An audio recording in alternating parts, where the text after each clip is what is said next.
So we're back, and last time I was telling you about how it began with fascination and me finding Lucky's fascination, and we left off by me being thrown out in humiliation. Banishment, me, my whole family. Why? Because I was winning too much. Not because I was discourteous to one of their employees, because I was winning too much. That's the fact of it. And that's not just my rendition of it. You might say, oh, that's his story. No, that's the truth. And I'm going to tell you an interesting thing. When I was thrown out of Fascination in Seaside, Lucky's Fascination, there were no other Fascinations to play in Seaside, because the one my sister had played at that one year, Quinn Davenport, which was on Hamilton Avenue, that went out of business at the end of 1974. The first year the Lucky's Fascination came in 1974. They overlapped 1 year. I wasn't thrown out until 1976. So Lucky's Fascination was the only Fascination on the boardwalk in Seaside Heights. There were no other places to play. There were places that we found in other boardwalks to play Fascination, but they weren't near where we lived. So what did I do? I was on the boardwalk every day. I was reduced to playing Bingarino. I say reduced. Bingarino, I played before Fascination, just like Pokerino 21. They're roll-down games like Fascination. But as I described in the prior video, you've got 6 balls. They're like tennis balls. You roll them down the table, they land in the holes. They light the lights or the numbers on the card, or whether it's the poker one, the poker hands. And you're not playing against anybody. You're not playing against anybody but the machine. You don't have that bond with the machine playing against other people. You're playing against the machine, trying to beat it. So it's the closest thing I could get. I was down at the Carousel Arcade, which I love to play at because had so many great games that I have collected and saved so many thereof, just like those Capital Drive testers, remember? Well, just by chance, I guess it was about 3 or 4 weeks after being banished from Fascination, as I'm sitting there playing Bingarino, a lady walks by pushing a stroller with her baby. She comes over to me playing Bingarino, and she starts to say, Randy, and I looked over, and it was Gloria. Now, if you remember from the previous episode, Gloria was the floor girl from Lucky's Fascination at that time, who, when I asked Eddie, who said I was discourteous to one of her employees, I says, who was discourteous to? He called over Gloria, who swore yes to it, said I was screaming and carrying on, making a scene in the store, and it was for that reason that Eddie banished me and threw me out of Fascination along with my whole family, but it never happened. But Gloria said it happened and swore yes to it, and that was enough for Eddie to have his excuse to banish us as undesirables. Now here's Gloria. And Gloria says, she says, Randy, she says, I heard you were over here playing Bingarino. She says, I wanted to stop by and find you. I just wanted you to know what really happened. She said Eddie had come in earlier that night and said that he wanted to do this to throw me out and wanted somebody to go along with it. And nobody wanted to go along with it. And then she was told that because she had the most seniority, she had to go along with it, otherwise they were going to fire her. So she apologized to me for what happened and what she did, because she had no choice. And she was showing me she had a little baby and she needed the job. And, I really felt sorry for her, because she went out of her way to find me, to tell me that. And she added that a week or so later, they fired her anyway to get rid of her. She said she's not going to go to court or anything else like that, but she just wanted me to know, for my own peace of mind, what really happened. And that's the truth. And thank you, Gloria, wherever you are. I never saw her again. Well, It didn't change anything. I still wasn't allowed to play Fascination. And my parents knew how much I loved to play the game, so they took me and my sister on a family trip to other boardwalks to play, just to play Fascination, that we learned about through people talking that there had been another Fascination, another boardwalk, another amusement park. One of which we found was in Wildwood. And they had actually two of them down here. At one point there were three, but two of them were owned by the same people.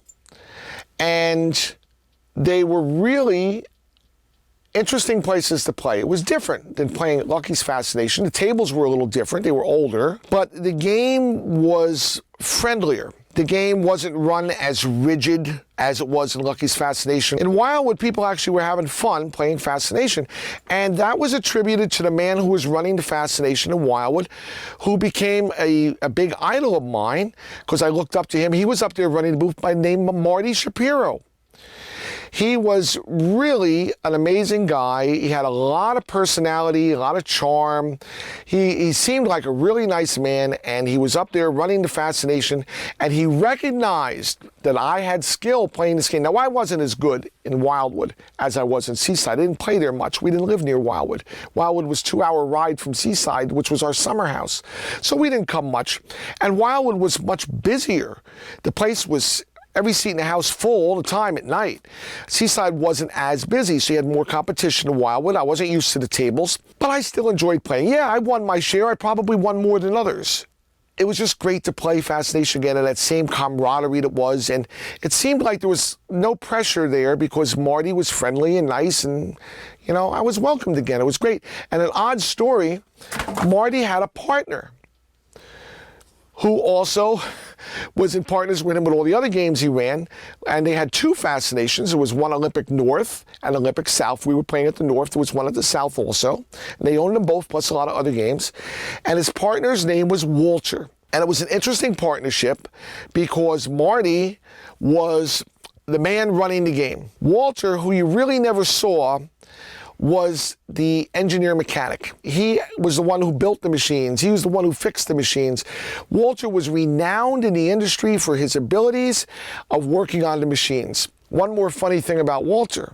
Walter is the brother of Ed, who owned the Fascination in Seaside, who threw me out and banished me. Walter's Eddie's brother. But they let me play.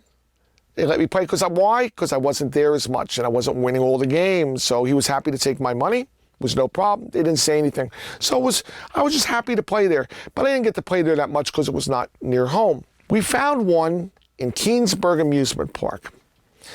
Now, Keansburg is a very old park. It had its heyday in the 1920s, 30s, probably even before that. In the 50s, Keansburg already was declining. Why? They built the Garden State Parkway. And the Parkway opened up transportation for people from the North Jersey, New York area to drive further south. But before that, they would go over the Raritan Bridge and go down the coast, and they would, before Sandy Hook, on the Raritan Bay, they had Keansburg Amusement Park. That was the Jersey Shore. And they had all kinds of games, and they had Fascination. Well, we found it. Went over there to play, and I was really kind of culture shock. We went in there, and the tables were old, like antique old.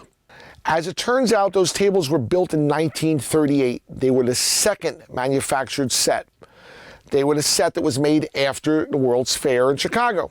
Originally, it was called B&K Fascination. It stood for Bakerman and Kessel.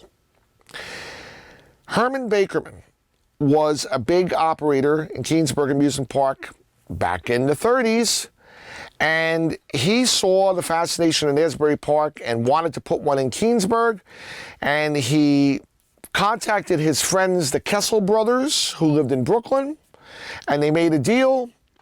Kessels came over, they bought the equipment, and they opened B&K Fascination, 96 Beachway on the boardwalk in Keansburg Amusement Park in 1938. It later just became Fascination because the Kessels bought out Herman Bakerman. In 1976, when I first went there, it was a shadow of what it once was. The Kessels were three brothers, Harry, Sam, and Phil. And they had run Fascination there since 1938. And they started when they were young men in their late 30s, early 40s. Now, they were all in their mid to upper 80s. They had grown old with the game, grown old with the park, grown old with the store. The park had become a shadow of what it was to be an overrated kiddie park. It still had some loyal customers that were all old, but it was Fascination. And I got to play at the Fascination in Keansburg amusement park. And I couldn't win on those tables. Those tables were very unique. Fascination originally was designed with two gutter holes, big oval pockets on either side of a chevron. So if you rolled the ball and it went over the chevron up to the holes to light the lights, but didn't go in a hole and it came back, it would hit the chevron, go down the side, go down the gutter pocket, you got no lights. It was a miss, like bowling went down the gutter. The Fascination that I played at, that didn't exist. That was, a ramp. It went over the chevron, it rolled down. If it didn't go in a hole, it came back, rolled back to the holes again. You never missed a shot. So at some point over the development of Fascination, they did away with the gutter holes. People didn't like missing shots. But the old Fascination tables in Keansburg still had those gutter shots. It made the game much different to play for somebody who's a skillful player. You had to know how to play on those tables different than playing at Seaside or in Wildwood or any place else that they didn't have those holes. So I really didn't win very much, but I still enjoyed playing the game, and they were busy. So while I'm playing, enjoying the game, my mom, she had enough playing. She's letting me play. She's over walking around. She's talking to the guy running the control booth, who was Phil Kessel, and he's smoking like a chimney. He's got an ashtray overflowing with cigarette butts. His hand had a very bad palsy shake. His whole arm would be shaking from cerebral palsy as he's trying to put his cigarette in his mouth and he's, going to push the button. He looked very sickly. He was very thin. He had sunken jowls. He had a gray complexion. My mom's talking to him while he's running the game and I'm playing. She says, in the conversation, she says, do you feel all right? You don't look so well. And his answer was, puffing on his cigarette, I don't feel so well. You want to buy a Fascination? Well, when I heard that, I was like, you can buy a Fascination? How is that? But you can buy a Fascination? Well, I said to my mom and dad, I said, you got to find out about this. I says, you can buy a Fascination? I said, I want this Fascination. I said, if you can buy a Fascination, I got to have this Fascination. So my parents humored me. And we played to the end of the night and got to speak to Phil. And Phil was the one doing all the work. The other two brothers, Harry and Sam, they weren't doing all the work in the hours that Phil was doing. They didn't care. It was fun for them. They'd been there all their life. But Phil, he was sick of running and he was tired. He wasn't feeling well. He wanted to sell. So he said he'll talk to his brothers. Well, okay. So next time we went back, I had to ask Phil, did you talk to your brothers? Did you talk to your brothers? He said he spoke to his brothers. The one brother doesn't care if we sell. The other brother doesn't want to sell. He says, maybe someday they'll sell. They're probably not ready yet, and this, that, and the other. So I wasn't able to buy the Fascination. But that idea lingered on that I could possibly buy this Fascination. So I would play there every so often, and every time I would go, I would, ask Phil at the end of the day, did you speak to your brothers? Has there been any change? There was never any change. So we went there as often as we could. It wasn't nearby, but it wasn't as far as Wildwood. But interestingly enough, there was a second Fascination in Keansburg Amusement Park. Two in this little park. Keansburg had a spur street. The boardwalk was on Beachway, and there was a spur street coming up like a T. It was a main artery called Carr Avenue. And the first 2 blocks of Carr Avenue had amusements on the street. It was unusual. It's kind of off the boardwalk. The boardwalk wasn't raised. It was street level, the way old boardwalks were. And it wasn't even wood anymore. It was asphalt. And we rode by, and there was a Fascination on Carr Avenue. So we went in there and started playing. And that's where I met Guy Bennett. Guy Bennett was a really nice man. He was like a gentleman. He wasn't English, but he had that flair of being like an English gentleman. He had the little mustache. He wore the cashmere sweater. He smoked a pipe with cherry vanilla tobacco that you smelled the area. He was like soft-spoken gentleman. Unlike any other fascination operator I ever met. Well, Guy Bennett, interestingly enough, had another game on the boardwalk called the Kentucky Derby, which I never played. And it was very interesting. It was just like Fascination. Same table design, 25 holes, but instead of bingo, it was a horse race. And each hole had a number, and the ball would go through the number, and the horse heads would advance along the glass and the outside border from 1 to 4. And you were playing against everybody else the same way. Whoever got the horse to the finish line last in lights became the winner. The losers would blank out on their machine. The winner was just like Fascination, but instead of bingo, it was horse race. And it was actually a nice game. So when you're playing a race game, any race game, if somebody gets ahead by a good amount, you almost instinctively give up because if you have deductive reasoning, you can't catch up as they're approaching the finish line. It's over. They're so far ahead of you, you can't catch up. So people get discouraged with playing a race game, including the Kentucky Derby, playing it over and over again because they know that if you fall behind, you're not going to win. But with Fascination, the game is not over until it's over. It holds your interest and intrigue looking into those lights until that final bell rings and you watch everybody's reaction as they sit up and the lights went out because they're all trying to win. They're down to, you can be behind, you can still win. And they're all focused on winning, and then when the bell rings and the lights go out, they all move back. You watch everybody move. It's really interesting. So Fascination was the king of games, but the Kentucky Derby was made by the same company, and it was a sister game, and it was successful, but it wasn't as successful as Fascination. So they stopped making Kentucky Derby games after a few years of making them, so they were few and far between. Keansburg Amusement Park, being an old park, had a Kentucky Derby, and Guy Bennett owned it. And he also owned the Fascination, and the tickets were interchangeable, which was a better deal than the Kessel Brothers Fascination, which only had Fascination, but they had the better Fascination in location, and people played there more.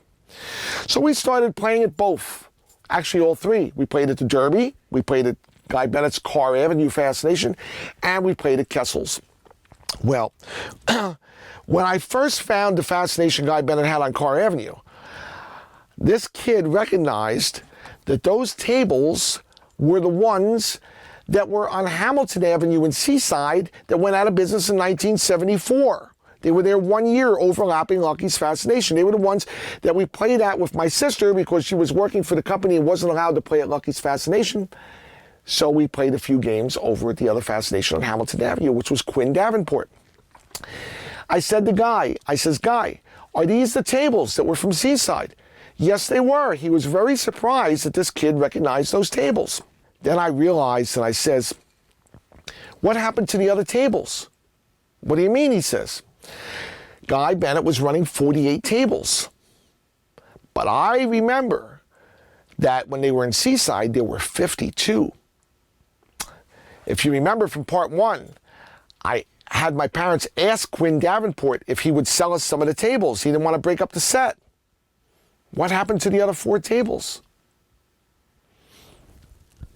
Guy said he had them, but he didn't have room to set them up with the system, so he was only using 48. I says, will you sell me those 4 tables? Guy thought about it. He says, I really shouldn't break up the set because it goes with the set. I says, Guy, I really want to buy those tables. I says, how much would you want for them? How much would you want? He said, well, let me think about it. So every time we went back, I'd ask him, did you sell? Finally, Guy decided he'd sell me 2 because they were built in 2s. Now, mainly, older Fascinations are built in sets of 4. But although that system was built in 4s, they made 2 sets of 2 for ends of the row, uniquely. So there were only 2 2s. So he said he would sell me 2 of the 4. He says, but they don't have glass because he didn't get the glass with it, it broke or whatever. And he says it's missing some parts because he needed the parts to fix the other machines. I didn't care, I wanted them anyway. Well, this kind of ties back to when I was thrown out in Seaside, and I'll tell you why. When they threw me out, I had a slew of tickets. And one part of the story I didn't say in the first part was when I was first playing Fascination in Seaside, I decided I would like to get a couple of the tables. So I said to the guy running the game, how many tickets for the set of tables, number 1 and 2? I wanted to buy the tables with tickets. So thinking he was talking to some kid, he said, oh, it'd be like 8,000 tickets. You won 3 at a time. It would be like 8,000 tickets, but you won 3 at a time. So that would be an awful lot of playing. You figured nobody's going to do that. Well, I accumulated 8,000 tickets. And when I got close, I says, you know, I've almost got the 8,000. You know, I'm going to get the tables. And he's like, what are you talking about? He didn't even remember saying it. I reminded him. Then he had to talk to the boss about it. He got to get back to me. And then the answer was, well, Eddie said it would be more like 10 or 12,000. So I'm playing to get the 10 or 12,000. And I got the tickets, but they wouldn't give me the tables. They said they couldn't break up the set. So they had lured me into playing. So they actually encouraged me in the beginning to do all that playing where I got so good that later they threw me out. But when I got the tickets, they wouldn't sell me the tables. So then he said he'll try to get me some other tables. Lure you on, play more, play more. Well, they never got me the tables. So to settle the situation, they ended up giving me cash for those coupons. Illegal as all the day long. You're not allowed to pay cash. They were doing it at Skillo, and they were redeeming Fascination tickets for cash at Skillo. But now he had a slew of tickets that he had to cash in for me. And he gave me a bunch of cash for those tickets to get rid of me, as far as that part of it was concerned. And as a matter of fact, he didn't even have enough cash in the Skillo to give me the cash all at once. He gave me an initial payment and an IOU, which I had to come back another time to redeem the rest of it, which he made good. He made good, can't say a word. Well, that cash sat in a cardboard cigar box under my bed for years. Later, I'm thrown out. Couldn't go there anymore. I still had the cash. I didn't want the cash. I wanted those tables. I wanted 1 and 2. That was before I even started playing 23. Guess what bought those tables from Guy Bennett? That cash in that cigar box that I got from Eddie. So indirectly, Eddie did buy me the tables. Not ever knowing it, he did. Because that money I bought those tables from Guy Bennett. And I was thrilled, just thrilled, to get those machines. Even though they weren't my beloved machines from Seaside, I was thrilled. You can't get Fascination tables anywhere. So we came down in the Buick estate wagon from the 70s that had that clamshell back that opened, the glass would go up and the gate would go down. And it was just wide enough to slip the 2 Fascination tables in the back of the station wagon. The head is off, of course, the legs are off. And the head, we laid it on the top of the thing. And the door wouldn't close because it's still hanging out the back. And we're riding back to our house from Keansburg. I lived up in Short Hills with the door open. And I'm sitting in the seat and I'm holding that Fascination table for dear life the whole way so it doesn't slide out of the car all the way back home again. And had to drag those machines out and take them into the living room. And there they laid on the floor because, you know, now I had to first learn how to put it together and figure it out. And they were missing parts, including the major power supply, which gave it enough power to light up the lights, wasn't included. And I had my work cut out for me, but eventually I got them running. And I was playing Fascination at home with my 2 Fascination tables. They didn't have any mirrors, no glass, but you could still see when the lights light up, and it was a good start. And then I said to Guy, I said, I got to get those other 2 tables. I says, I really want those other 2 tables. Won't you sell? He says, there's nothing left of them. He says, all the parts were all gutted out of them, you know, for the other machines. It's really just a frame. I said, I'll buy them anyway. I said, I'll pay the same price, even if I'll buy them anyway. So he ended up selling me the other 2, got them home. I went crazy around to electronic stores trying to find parts. You couldn't get them like you can get parts today on the internet, electronics. You couldn't get them back then. You had to go to electronic stores all over the place, see who's got what. Nobody had anything. So I got enough parts to build the panels that were missing from the other two tables. And I had my 4 tables set up at home, and we played Fascination just for fun. Me, my mom, my dad, every night playing Fascination. I had to get a bell, make the bell ring. I made myself a little control panel so I could start the game. It was heaven. It was heaven. Then we contacted the manufacturer, who was still in California. They were still in business. He was so flattered that somebody would have his game at home. And we got them to make new mirrors for the machines, and they had to be made custom because they didn't make the same style anymore. So they custom made new mirrors for me, and they shipped them, and they came in a wooden crate, and they were ½ an inch too big. They fit in, the molding wouldn't go on, which I could have lived with, but the lights were off because it was too big on the bottom. So the circles that had to shine through the boxes were off. So I took it to a glass company, and I says, can you cut ½ an inch off of this plate mirror? And they said, it's chancy. They said, it's not really enough to get a good grab on. They says they can do it, but they risk breaking it. And they were really, really expensive, but I let them do it, and the first one, they snapped off perfectly. I was so relieved. The second one didn't come off clean, and I'm like, oh no. And they had to get it off in pieces and the ridge, this and the other, but it didn't matter because it was down in the frame of the machine when I got it. They didn't break it, and I was able to get my new glasses, so my machines were looking very nice, kind of like the newer ones did. They were starting to look, you know, just fine. So we still played by Guy. We still played by Car Avenue Fascination and the Kessel Brothers Fascination. And of course, I kept asking, you know, Phil, you know, did your brothers change their mind? I still wanted to buy that Fascination. Now, I just graduated high school. 17 years old. What am I going to do? Am I going to go to college? What do I want to go to college for? To become what? I wanted to be the Fascination game operator. That's what I wanted to be. I got to get that Fascination. So we went down, we talked to Harry and Sam and Phil again, explained the kid just got out of college, he got out of high school, you know, rather than going to college, he wants to go into business. My parents ended up making a deal with Harry. Harry was really like the financial brain. He wanted a big amount of money. $27,500. We were buying the Kessel Fascination. Wow. That's a lot of money back then. That's 1978. The contract had one provision in it. And the provision was that we had to get the lease from the amusement park for the premises in order to continue the business. You can't buy a business if you don't have a lease. And in Keansburg, they only gave you year-to-year leases. They didn't give anybody more than that because that's the way they held you in control. If you didn't do what you're supposed to do, they didn't renew your lease, you're out.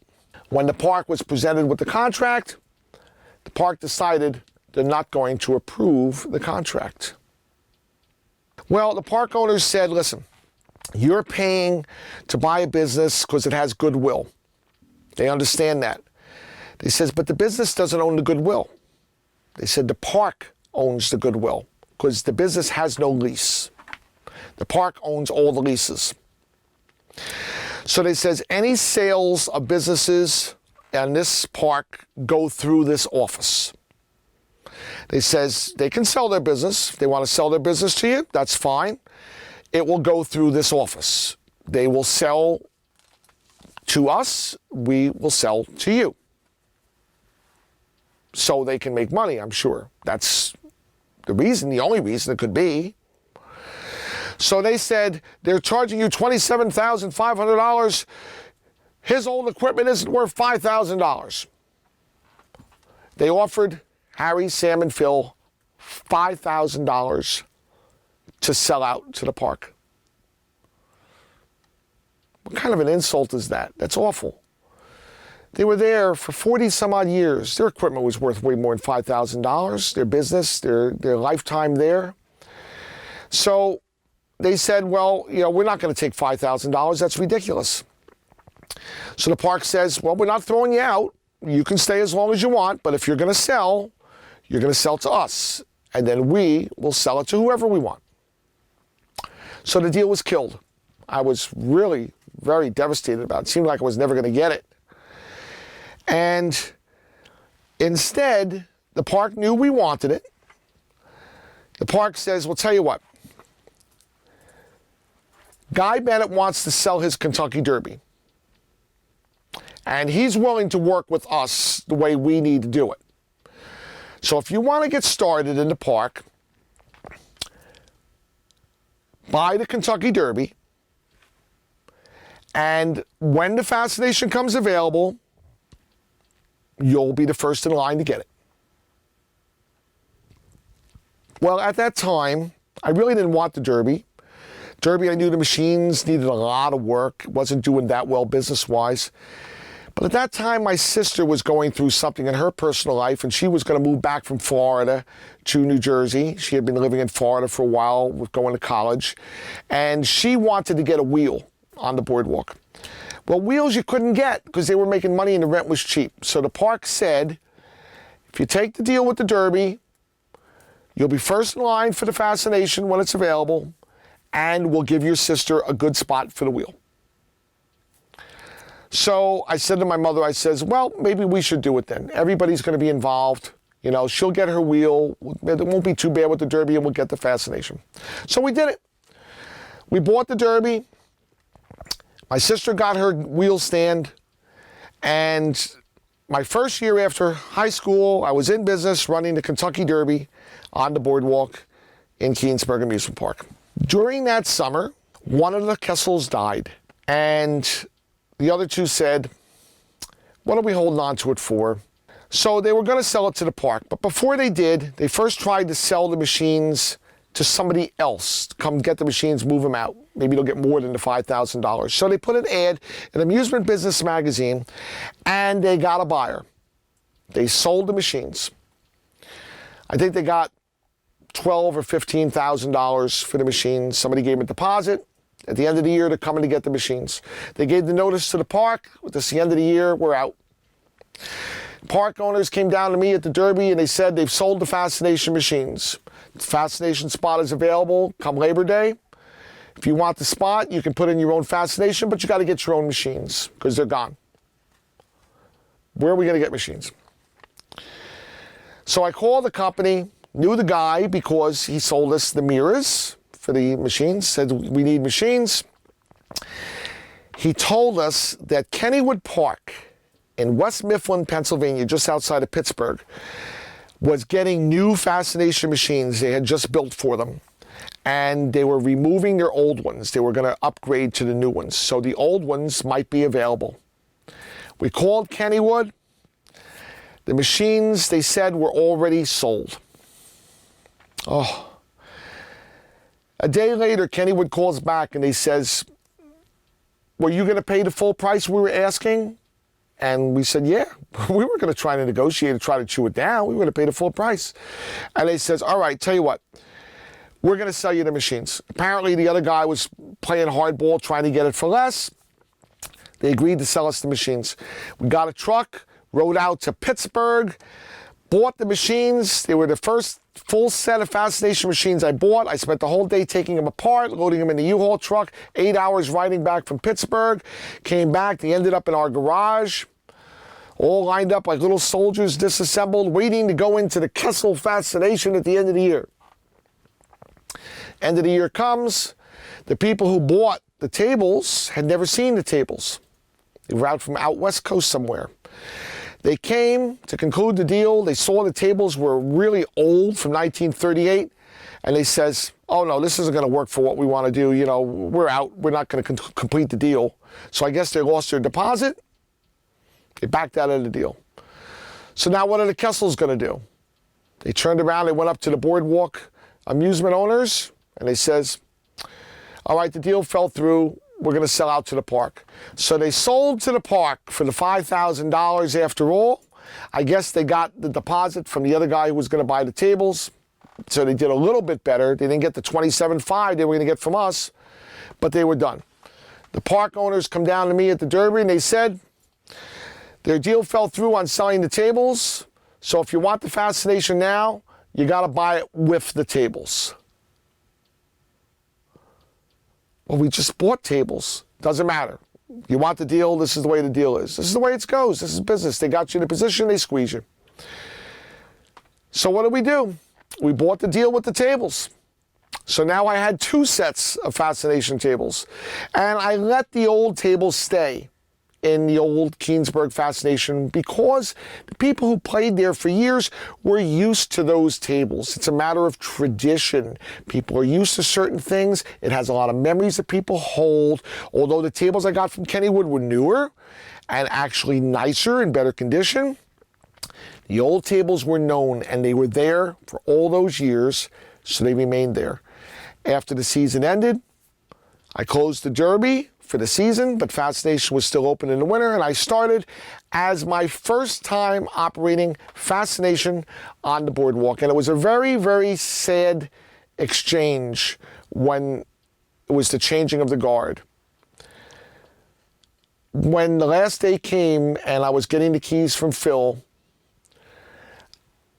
I had tears in my eyes, he had tears in his eyes, because he had spent his entire life at that place with his brothers for all those years running that game, over 40 years. And the one brother passed on and he's leaving, knowing he's old now and at the end of his life. And here's this young kid coming in, seeing that he spent his life there and feeling the empathy. And we both had tears. And he said, let's not let it end this way. And he gave me the keys and ducked his head and went out the garage door. It had a small door in the garage. When the door was down, he went out, and I never saw Phil Kessel again. Very sad, but then I was alone with the machines. And as an odd story goes, to make this long episode even longer, when I was playing at Kessel's Fascination, before I ever got to buy it, the one table that I had the magic with, that I won all the time, and that special bond was 23. Certainly, worlds apart from the 23 in Seaside, these tables were made 40 some odd years apart. But 23 was the magic table for me in Keansburg, the same as it was in Seaside Heights. Very unusual, very special, very almost mystic. But 23 and I had a special bond. And I would kiss 23 hello and goodbye, same as I did in Seaside.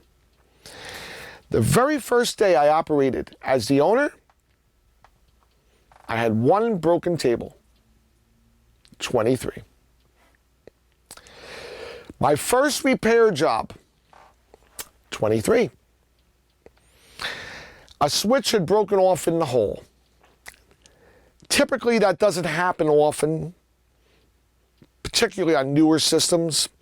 But on the old game, it happened a lot because the old game used high amperage pull. The parts were huge. There was no miniaturization. A relay was this big. Now they're this big. So they pulled current. And they used 12 volts instead of 24 or higher voltage, so they needed a lot of amperage. Well, the switch was only a couple pieces of copper that the ball would make touch together. So the arcing of the switch every time the ball went over, of the current that's pulled for that big relay, would cause little sparks onto the copper, and eventually would wear away the copper. And as the ball would go through, it would break at the spot of impact where the constant arcing would go on and the switch would break off. And all the switches on these old bangos, that's another story, we call them bangos, were in very bad condition because for 40 some odd years they've been doing this. And the Kessels, Phil was the mechanic, would repair the switch from the top. You can't repair the switch from the top. But he didn't want to crawl under the machine because it was very difficult to do. So he had a trick. He would take a Fascination coupon, which was bigger than the ones we use today. He would come from the hole behind it, slip it under the wood, and tape it on the wood to make like a little shelf. He'd lay a new piece of copper on the ticket, and from the top, he'd solder the old contact to the new contact and piece it together.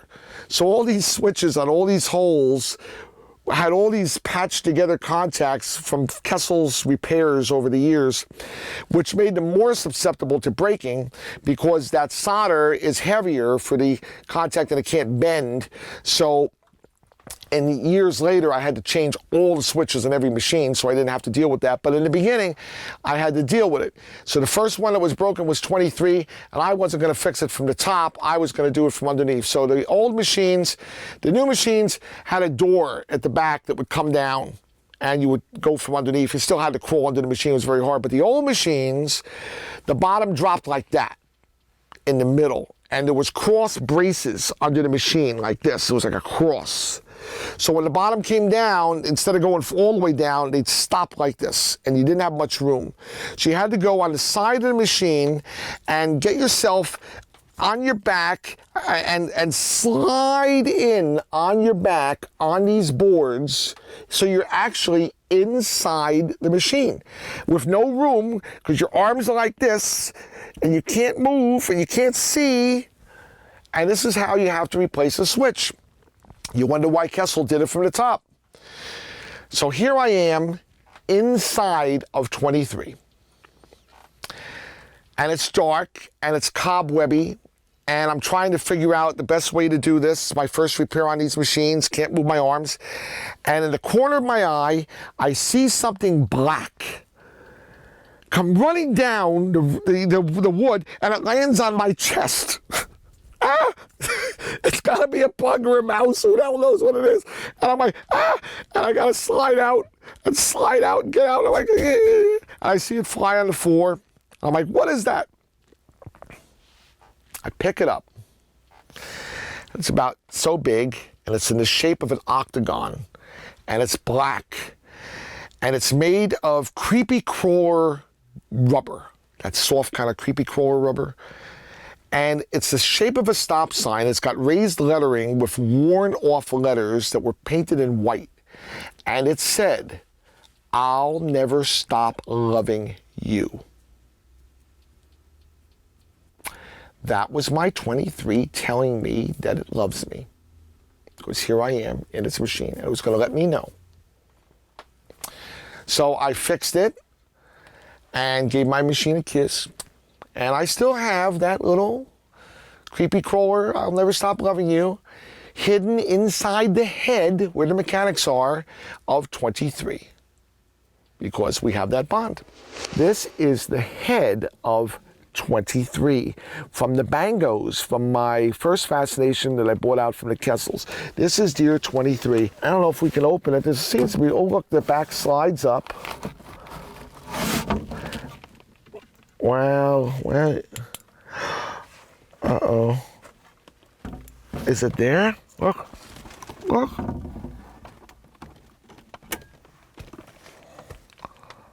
"I'll never stop loving you, my dear 23. I love you, 23. So I kept that inside by one of the main circuits. Look at the size of those relays. Oh, yeah. I gotta take a rock in here. So the 23 number comes up many, many times throughout my life. 23 is the deal.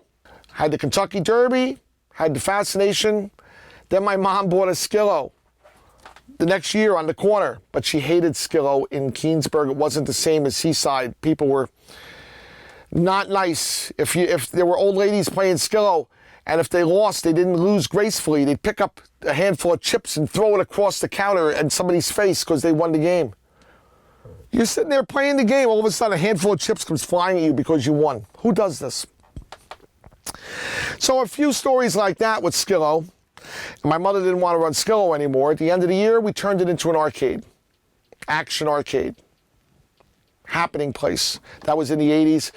It was there, about 5 years, till 1984, I believe it was 84.